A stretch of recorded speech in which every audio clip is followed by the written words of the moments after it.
క్రమము మారి కుంభకంబున నిల్చిన వారు పాప నిర్ముక్తులగుదురు.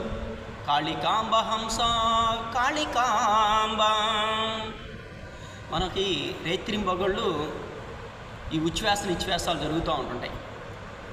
ఉచ్ఛ్వాసం 2 సెకండ్లు, నిశ్వాసం మరొక 2 సెకండ్లు, అంటే 4 సెకండ్లు. మొత్తం కలిపితే 15 శ్వాసలు 1 నిమిషానికి చేస్తాం మనం.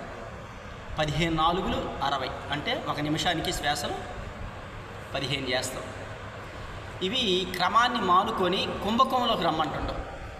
పూరక 2 సెకండ్లు, అంతరకుంభక 4 సెకండ్లు, రేచిక అంటే ఆ వేడిగాల్ని బయటకు వదిలటం 8 సెకండ్లు, బాహ్య కుంభక 4 సెకండ్లు.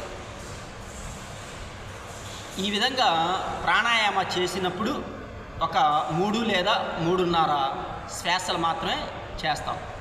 దానివల్ల ఆయుష్ పెరుగుతుంది.